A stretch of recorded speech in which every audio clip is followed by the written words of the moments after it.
Good afternoon. We're mindful that we have only 45 minutes, so we're going to start and let people trickle in as they do. So my name is Navina, and I represent Capital Markets Malaysia. And today, along with Margie Ong from Thoughts in Gear, we're going to be presenting on advancing sustainable practices amongst SMEs. So to just give you a bit of background on what Capital Markets Malaysia does, we are an affiliate of the Securities Commission, and we were set up about 10 years ago with a mandate to profile and position the capital market. But so we focus on three key areas in terms of profiling and positioning, which is the Islamic capital market, where we profile what Malaysia is doing on international platforms and to show our leadership, particularly in the Sukuk market. In the area of sustainable and responsible investments and ESG, we do a lot of work with our capital market intermediaries, which includes banks, financial institutions, and public listed companies to promote the development and the adoption of ESG practices. And we also focus on how we can create awareness of the availability of capital market funding instruments for our companies in Malaysia, both listed and unlisted. So in the area of ESG, Capital Markets Malaysia in 2020 set up 3 centers of excellence where we could drive advancement of ESG practices. So we run the Malaysian Sustainable Finance Initiative, the Center for Sustainable Corporations, and the Sustainable Investment Platform, each with a specific and particular mandate to focus on helping the financial sector in MSFI, our PLCs and SMEs under the Center for Sustainable Corporations. And we have joint collaboration with the Institutional Investors Council of Malaysia, where we provide support and capacity building for our asset owners and asset managers.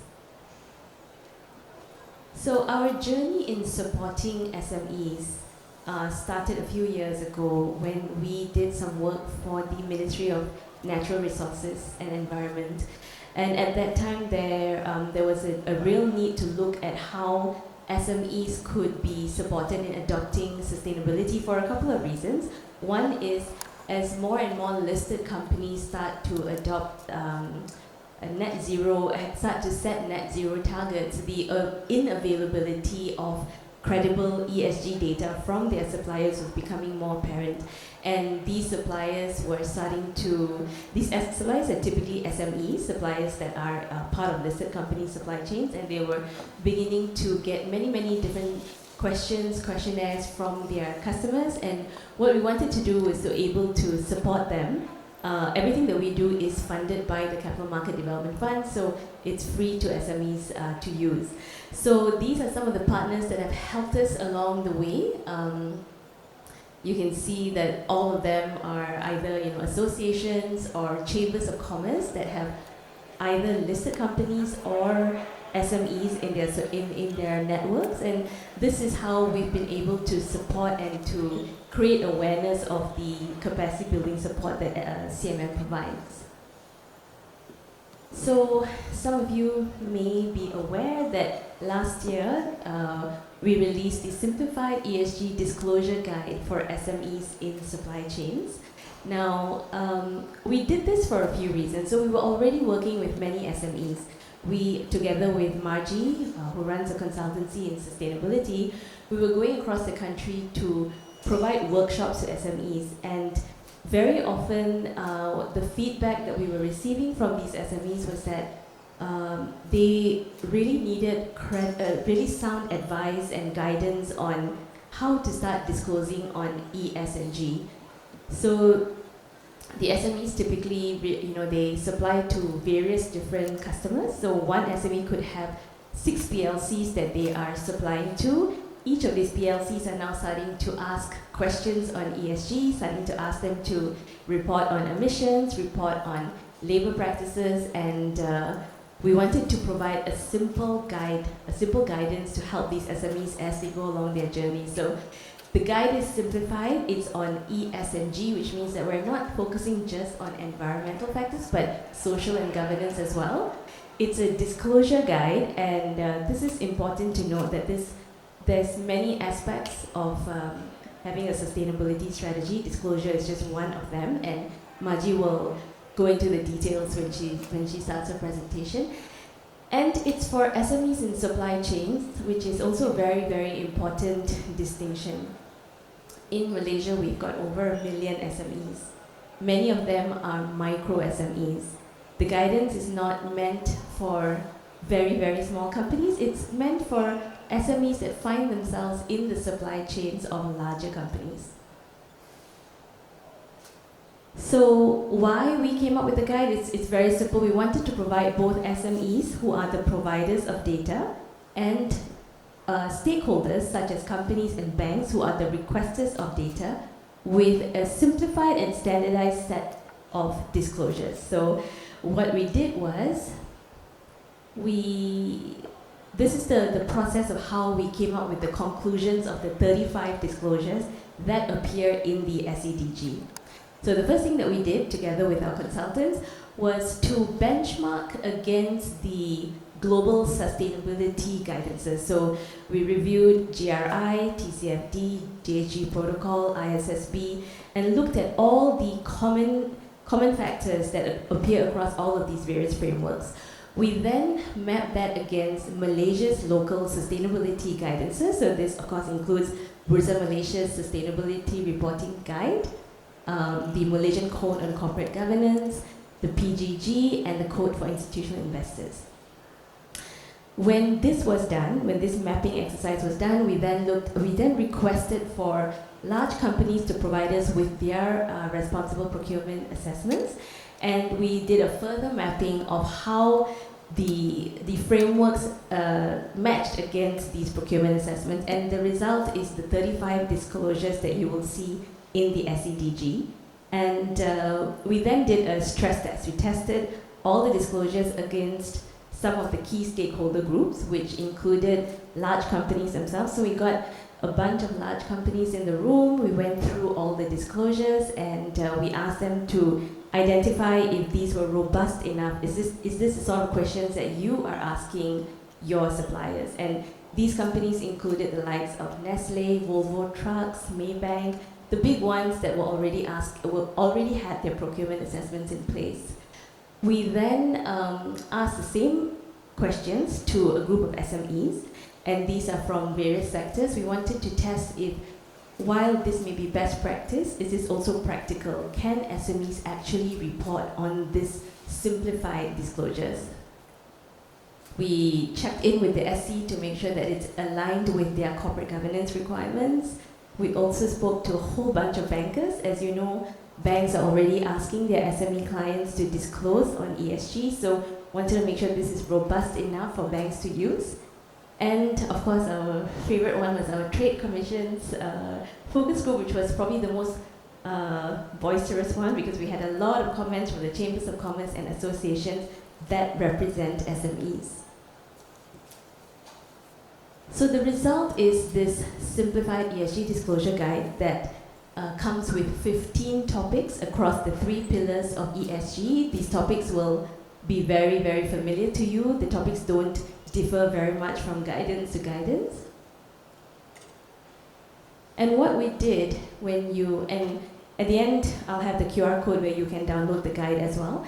But what we did was we mapped every disclosure with where it appears in these various frameworks. So, for example, under the basic category, it's the SEDG is divided into basic, intermediate, and advanced, so that as an SME starts its ESG journey, they can select just the basic disclosures that they want to report on, and as they progress, they can attempt to look at the intermediate and the advanced disclosures. So for every disclosure, we've mapped where it appears in Bursa Malaysia's requirements, GRI, FTSE for Good, ISSB, and others. So the website also has a data template that you can use to download and just start reporting. We have also an adopter program that I want to talk about a little bit. So when we launched the SEDG in October, it was very important that we don't just come up with a guide and then the guide is out there. We wanted to make sure that we were able to encourage companies to adopt it. So we're very proud that we have these adopters that have committed to using the guide for their supply chain. So you can see here that we have the National Oil Company, we have the National Telecommunications Company, among others. So all of these companies have committed to using the guidance for their suppliers. So we do a lot of work across the country now to support them by providing them with workshops on how their suppliers can adopt the SEDG. You will also see that financial institutions have started to adopt the guide as well. These are for their SME customers. And a selection of investors and trade associations that really encourage their membership to use the guide as well. Now, the SEDG is really for all companies to use, regardless of what sector you're in, but we do recognize that there are some sectors in Malaysia that require additional guidance. And so in May this year, we came up with a sectoral guide for specific sectors. So if you go to the website, you'll be able to review sector guides for the energy, transport, agriculture, construction, and manufacturing sector. Each of these sectors have perhaps 2 or 3 additional environmental disclosures that have been added, but they're not too many in each of the sector. We also came up, and this is something that we really like to share more on, which is the Human Rights and Labour Practices Guide, which again has been made simple and easier for SMEs to consume. So we've tried to take as much jargon out of there. And the guide is also available in Bahasa Melayu and Simplified Chinese. So I just want to quickly take you through some of the disclosures that appear in the basic category, and really just to give you a sense of how we've made it simple. Now, under the basic category of environmental disclosures, we ask SMEs to be able to report Scope 1 GHG emissions, and we report on whether they use REs, fuel, renewable energy sources, total water consumption, waste consumption, and materials. And really, you will see if you have read other guidances and frameworks that this has been made specifically simpler to understand. Under the social pillar, we ask them to report the number and nature of child labor or forced labor incidents, if any, average hours of training per employee, percentage of companies employer by gender and age, fatalities, if any, and total amount of community investments. So we have tested these. We have tested the simplicity of these with groups of SMEs, including Nestle Malaysia Supply Chain, and we're proud to report that mostly it is easy to report within your first year. We would say that perhaps the environmental disclosures are slightly more difficult because they may not know what the calculation is behind it. Yep, there's a question there? Sorry for my voice. Report the number and nature of child labor and forced labor incidents. Do you really think a company would report this, even if they haven't? So I think there's a risk to not reporting it, right? Okay, I'm a labor practitioner. Now, on this, if you do report it, then you're also bringing in lots of situations where you're bringing in the authorities into your company. So I'm just wondering if you have this particular requirement, maybe you want to adjust it in a manner that makes it possible to have transparent data. And if you have it, are people really reporting the actual status? To say the last part again? I'm saying that if you could reword it in a manner that makes it possible to be more transparent instead of this way. Yeah, this so that's a good point. That's a good point, and I think it's something that we did talk about, whether you should be listing, but this is really to comply, right? It's in the social and governance disclosures. It's black and white. You're either disclosing or you're not disclosing. And of course, we have to encourage SMEs to disclose. That's the whole idea around ESG disclosures, right? But you could ask, how many have actually given it a chance and rewording it, be better. How many have? Actually reported. Okay. maybe we can talk about that later, but it is something we spent considerable time on before we came up with this actual sentence. And then, of course, under governance, it's report the number of directors in the company, list company's policies, code of conduct, anti-corruption, whistleblowing policy, health and safety. This list was actually much longer, but we whittled it down because we want to make sure that the SMEs can really report on that. Report the year of the last submitted audited financial report, and total number and nature of confirmed incidents of corruption, if any. I just want to go into very quickly before I hand over to Margie, the Human Rights and Labour Practices Guide, which we released in May 2024.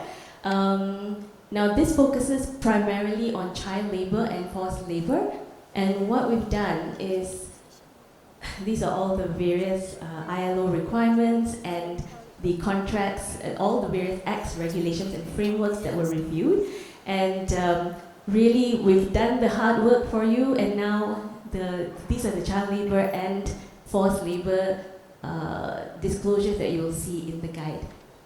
And for each of these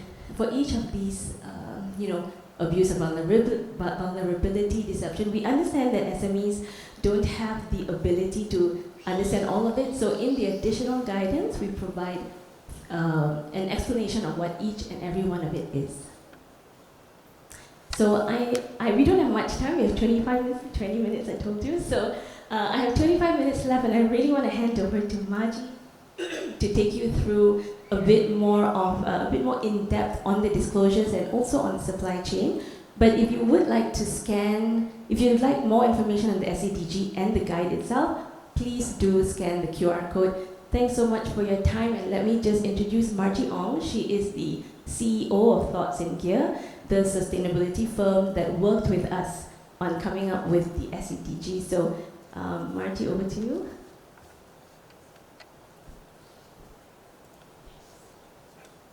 Thanks so much, Navina. Good afternoon, everyone.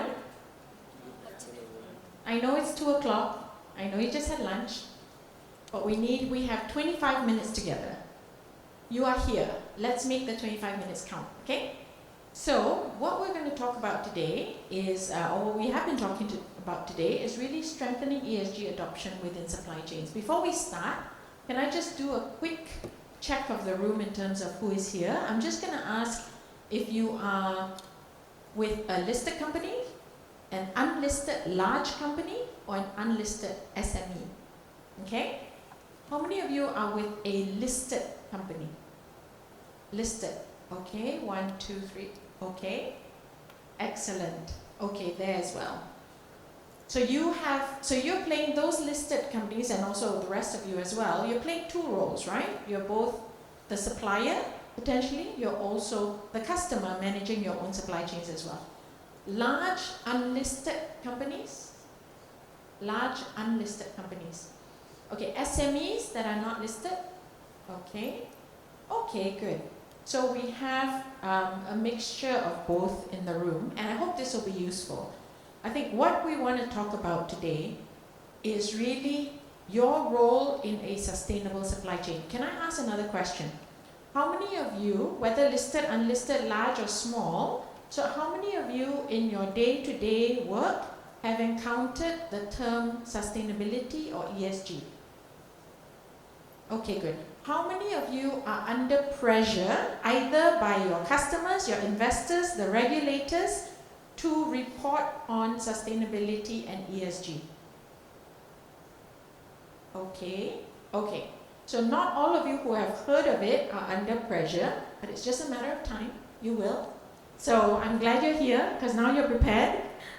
So the reason we're having this session really is to prepare the supply chain. So I'm going to talk about three things quickly, and I'm going to talk about the why, the what, and the how.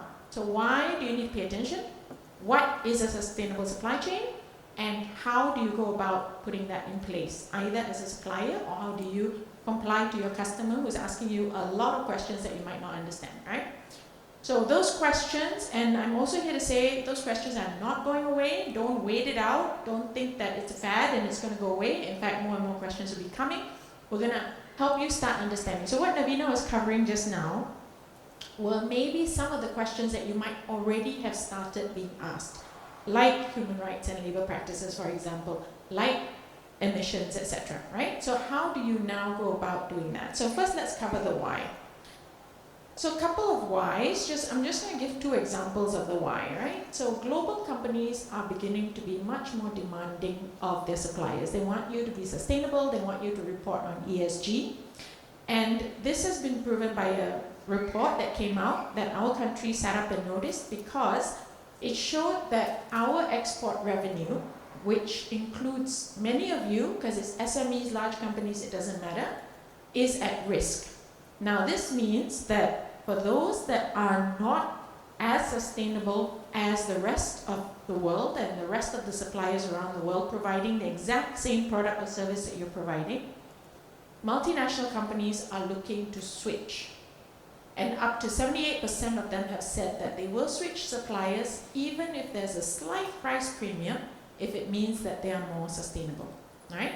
Now that's the risk. The good news is that if they're switching from other countries, let's make them switch to Malaysia. Let's become a sustainable destination so that we can provide sustainable SMEs, right? The other why is that sustainability regulations are realigning global markets. We don't have time to get into the details of 27 different countries around the world that have an emissions trading scheme, right? So there are ETSs around the world, either it's carbon tax or it's border tax, etc. But one example that that has the world buzzing because it's one of the first and is clearly depicted is CBAM, right? You might have heard of the EU Carbon Border Adjustment Mechanism, especially those of you that are exporting into EU. This is a, very simply put, it is a border tax that will be put in place based on your own carbon footprint that you have to declare to your importer, right? Which forms a little bit of a trade barrier for you as well, because now the domestic market in Europe is going to become much more competitive with the imported goods, right? And these are the sectors that are first impacted in 2026. Although they are starting to report from this year, they will begin the border tax by 2026 for these sectors. Any of these sectors in the room? Cement, aluminium, hydrogen, iron and steel, fertilizer, or electricity? Okay, nobody. We're lucky. All right. So, this is just an example. Now, you might also have heard or read in the papers about carbon tax in Malaysia. I don't know more than you do, but that is coming. I originally thought it's 2 to 3 years down the road, but I heard it might be sooner than that. So it's something to keep an eye out for, right? All right. I hope, so from that, I hope what you take away from it that we don't have time to talk about today is, in terms of your environmental disclosures that Navina was talking about, one of the key focuses is the first topic, which is called emissions, right? And that's divided into scope 1, scope 2, scope 3. We don't have time to talk about that today, but if you haven't already looked at how you can calculate your emissions, do have a look at that. Scope 1 and scope 2 are not difficult. Okay, so even if you're an SME, it's not difficult. You have bills, you have that you can convert into emissions calculations. So do have a look at that. When you download the QR that Navina gave you just now, at the back in additional guidance, there are some guidances there, but there's also a lot of information online that you can find. You can find free calculators, etc. But do have a look at your emissions. Now, having said that, what is a sustainable supply chain? What do we mean when we talk about sustainable supply chains? What are the characteristics that make up a sustainable supply chain, right? So the key characteristics, the first one is visibility. So some of you listed companies or large companies in the room, what you want is the ability to gather data. You want the ability to access data across your supply chain. So if you have 200, 2,000, 20,000 suppliers, you want the ability to gather and see the data, right? So that's visibility. Transparency, on the other hand, is the ability to view that data, ideally on a real-time basis, but sometimes on a monthly or quarterly basis, and be able to analyze that data as well. So having transparency and visibility makes for a sustainable supply chain. Now, you also want your supply chain to be in full compliance. So as a company of any size, the first thing I know, because when we talk to companies, sad to say, the first question we get sometimes is, what is the minimum I need to do in sustainability and ESG to be compliant? And that's absolutely fine, right? That's absolutely fine. Come to the table, be compliant, and then we talk about how you can do more. But you cannot just, especially if you're a larger company, if you look at yourself and you're compliant, don't sit happy because you have your supply chain behind you. And your customers are not only looking at you, they are also looking at your supply chain. So the lady brought up the issue of human rights and labor practices. That is a critical risk that you need to identify within your supply chain of who is more or less at risk in terms of your suppliers. Because you would need that data in order to be able to present yourself as a sustainable supplier for your customers as well. So compliance at all levels, environmental, social, as well as governance. Anti-corruption policies, huge, right? Consistency. So the fact that this is not only happening when you decide to go for an audit at the site, so I used to work in manufacturing, I know how it works. 2 months before your ISO audit, you're busy creating documents. So it's not point in time, it's not instantaneous, it needs to be consistent. So it needs to be a systemic practice that is ingrained into your policies and practices, not a gut reaction to an audit. And it needs to be innovative, right? It needs to be innovative so that your supply chain can begin to see opportunities. Because, as much as we're talking about risk a lot at the moment, there are a lot of opportunities in sustainability and ESG. Especially for those of you that raise your hand as a smaller company, you have the ability to be very flexible compared to the larger companies. If you see an opportunity in the market, if you can provide greener product, greener packaging than your competitor, if you can produce your product with less electricity, less water, all of that can become an opportunity. Or if you see a new market that is currently not being filled, like for example, we've got very innovative battery storage companies that are coming up at the moment as well, right, in the country. So look out for these opportunities and innovate together with your suppliers. You do need your supplier on that journey as well. So those are the key characteristics and what makes up a supply chain. I'm just going to give you some examples.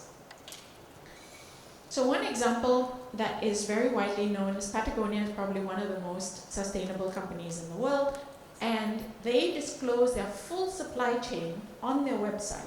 So you can actually see the information of exactly where their suppliers are, right down to the details behind the supplier. On top of that, for each of their products, they actually break it down and provide you the elements of each component, where it comes from, who's producing it. So you can imagine the amount of transparency and visibility that they have, but not only that, they are also disclosing to the public, right? So that's been, they've long been recognized as one of the most sustainable companies. They've been set up with, and their purpose and principle tends to revolve around less consumerism rather than more, even though they are a retail company. All right, another example. This is a small, little known company that produces a computer mouse. I know this generation, you don't use mouse, but I still do. And so those of you that use a mouse, there are many different components in there, right? And what have they done? They've broken down every single component to tell you where it comes from, and they've produced this graphic I'm going to show you. It's not pretty, but it is so informative. So they've broken down that little piece of equipment into exactly where it comes from, which country, which company produces that one wire or that one tracking ball, for example. And I'm not expecting for us at the moment to straight away have this level of visibility. But what's very interesting about this is that it makes your customers realize that you have control over your supply chain. And when you do, for example, if there are issues of, for example, human rights, issues, you can revert back to this and portray your transparency in terms of how you're investigating, in terms of how those issues and incidences are being dealt with as well. So 2 more quick examples. One is a collaboration example. So this is again very, very important for those of you in the industry. You might want to look at your industry associations to see whether anybody, especially the large players, are coming together to actually collaborate on demanding ESG and sustainability from the industry. So this is a very good example. It's called Drive Sustainability out in Europe. And at the moment, they have even more than this. They have 16 of the largest car manufacturers in the world. And what they've done is they've come together. They said, rather than us individually demanding from our suppliers, we have a lot of overlap and there's a lot of confusion. And the SMEs like yourselves are also beginning to feel the pressure, as Navina said, of getting 5 different questionnaires from 5 different customers, for example. So they came together in Europe and they have a standard SAQ, Supplier Assessment Questionnaire, that they send out. And they have covered up to about 20,000 SMEs at the moment in Europe and across the world with the same SAQ that they use to feed every single one of these large companies. So there are some organizations like that that are trying to drive sustainability through their supply chain. This is closer to home. And you might have heard JD speaking at this conference as well. A certification example of RSPO. Right? So the issues that they face, but at trying really to drive for a very sustainable supply chain within industry. So that was very quickly the why and the how and the what. We're going to cover the how. I've got about 10 minutes left. I'm going to try and use 5 minutes, and I'm going to try and keep 5 minutes for Q&A, although I don't promise. I think I might talk for 10 minutes, so let's try. So there are 4 key steps in building a sustainable supply chain. So whether you are part of a supply chain or you're looking at your own supply chain, there are 4 key steps that you usually would go through. So first and foremost is program design. So the anchor is what I'm calling the customer at the moment. So as an anchor, so let's say I have 2,000 suppliers, right? So I need to build a program that looks at this 2,000, but I can't necessarily address all 2,000 at the same time. So I'll need a scoring criteria in terms of being able to tier my suppliers. Who are the most critical 100 suppliers that I need to address at the moment? How do I determine who's critical? So of course, you would know who has, for example, larger contracts with the company. Who is irreplaceable? Which supplier does not have a strong competitor in the market? Right? They are critical. Who is ingrained within your innovation, for example? They might have proprietary rights to certain production lines, for example. They might be more exposed to emissions and labor practice issues. So score each of those elements in a criteria and be able to determine, let's say, who your top 100 suppliers are or top 200 suppliers. Begin working with them, right? So then you design a program. This is what I'm going to do with my top 100. I'm going to develop them. I'm going to do capacity building. I'm going to tell them this is what I need for ESG. I'm going to share my data. I'm going to have meetings with them. Then you have your next tier, which maybe you'll provide like a webinar kind of capacity building. And then you have your suppliers that are not as engaged, maybe not as critical. And maybe for those you send out information and you request data, right? So for all of them, you would also need to know what your requirements are of them. What do you want to know from them? How do you want to know that they are sustainable? And then I go back to the SEDG, because the SEDG not only helps you, but it helps you standardize your supply chain as well, right? So Navina said there are 35 indicators, of which 15 are basic. Maybe you can pick 10 of the 15 and say, suppliers, I need this 10 in 12 months, for example, or in 6 months. And we've done those workshops. They can do 10. In fact, they can do 15 at the moment, right? We've tested the market. Next, after you design your program, determine what you need your suppliers to do for you, how you're going to manage them, how you're going to capacity build them. So this is in terms of profiling. So you profile them by spend, industry, criticality, as I mentioned, ESG adoption, and willingness. Then you run the actual development. How do you capacity build them? How do you work together with them? Is there, for the larger companies, is there a subsidy program? Are you sponsoring any of the projects, for example? If they want to, are you arranging for financing, vendor financing, for example? If they want to replace their forklift fleet into an EV forklift fleet, that's a capital investment. So are you, as a customer, also helping them get access to financing? Because as a larger company, it's much easier for you to secure good terms, right, with the financier. And finally, of course, monitoring evaluation. So through the whole capacity building, they definitely need to be able to, you're not just doing it altruistically to help the market, you need them to come back to you. So now it is their responsibility to now say, okay, I've been trained, I know what I need to do, I know what data I need to gather, I know what are the initiatives I need to do, now I need to feed back to my customer on data as well. Make sure that your requirements are based on global standards. You see the SCDG that we're talking about up there, but there are many more as well.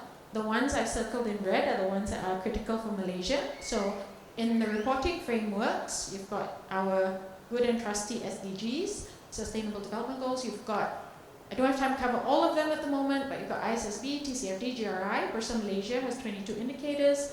GHG protocol, which is where you would go. By the way, GHG protocol teaches you very detailed how to calculate emissions. And you've got your SEDG.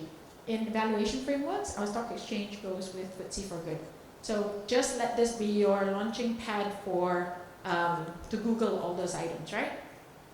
Now, again, just elaborating on the how, because I think it's very important for you to know how to get started. This is a simple 4-phase, 8-step methodology that you can use to progress yourself on your sustainability journey. If you haven't started, please start now because it will come your way. The 4 simple phases are know, plan, do, and tell. Okay, very simple. First you need to know, then you need to plan, then you need to actually do the work, then you report and tell, right? So under the know, 5 minutes left.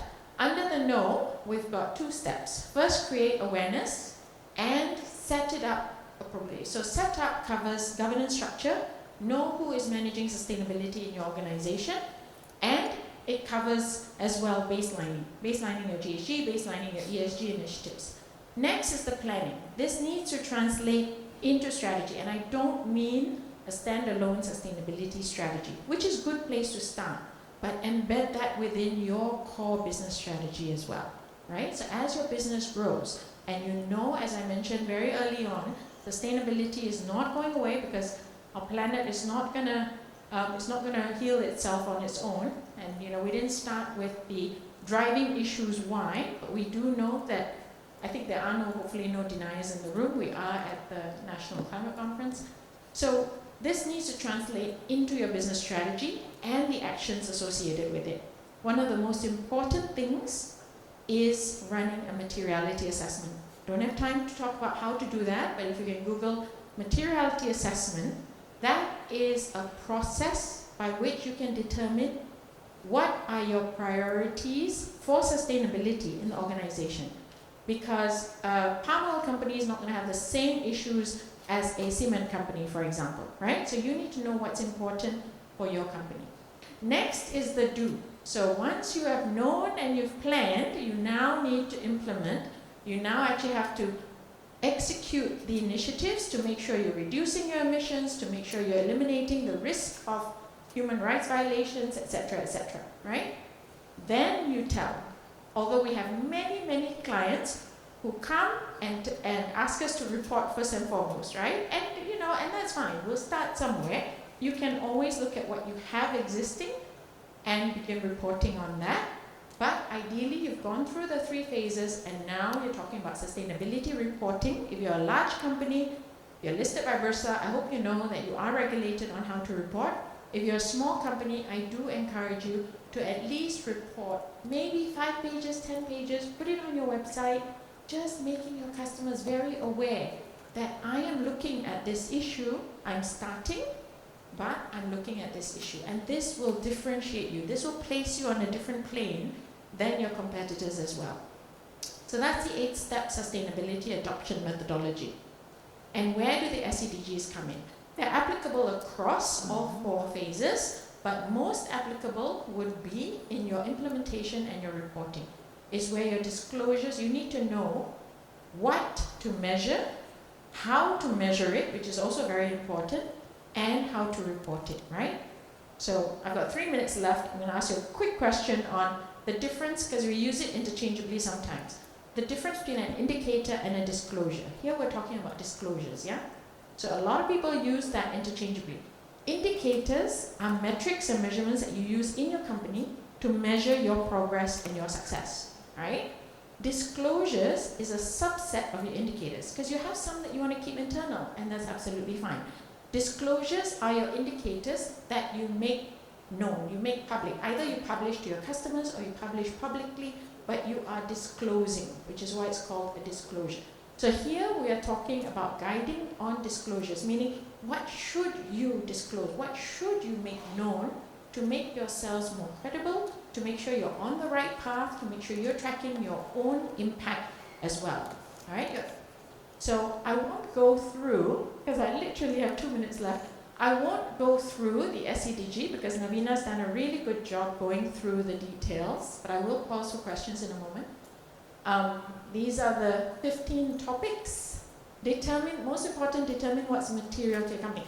So don't look at these 15 topics and say, okay, I'm going to do number 1, number 2, number 3, and go through all of them. First and foremost, maybe pick top 5. Right? What are the 5 most important things that are relevant to your company? So this Naveena has covered in terms of the indicators. The one thing I want to mention, when you look at the indicators, remember, she said there's basic, intermediate, and advanced. What does that mean? What is the progression in thinking, right? Is this a checkbox exercise? Yes, it is, but you're checking good boxes, all right? So the first, in the basic, for example, you might not understand this, and that's absolutely fine, but do Google it. So first it says report, scope 1 and scope 2. Some of you might know this very, very well. So report the number means that you're just making the data, you're gathering the data, you're calculating, you now know the number, right? The amount.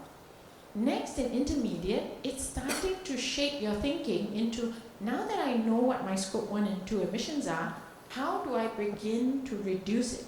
Because that's what I need to do for the environment, and that's what a lot of the pressure points that I mentioned, my customers, the regulators, all need for me to do. How do I begin to reduce my scope 1 and 2, right?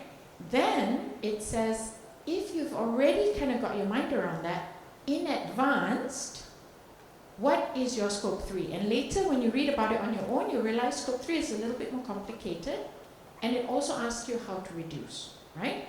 So similarly, in the social disclosures, for example, we've got report the number. In the intermediate, it begins to talk about risk. It begins to say, before the incident happens, start thinking about how to evaluate risk within yourself and within your supply chain as well. And with that, right on the dot at 2:45, I do want to say thank you, and we will be here for questions, but thank you so much for your attention and your time, and I hope this helps you get started on your journey, all right? And the organizers would like some feedback on the session overall, so this is the QR code for the organizers. With that, I thank you. I'll be here for questions if anyone's interested.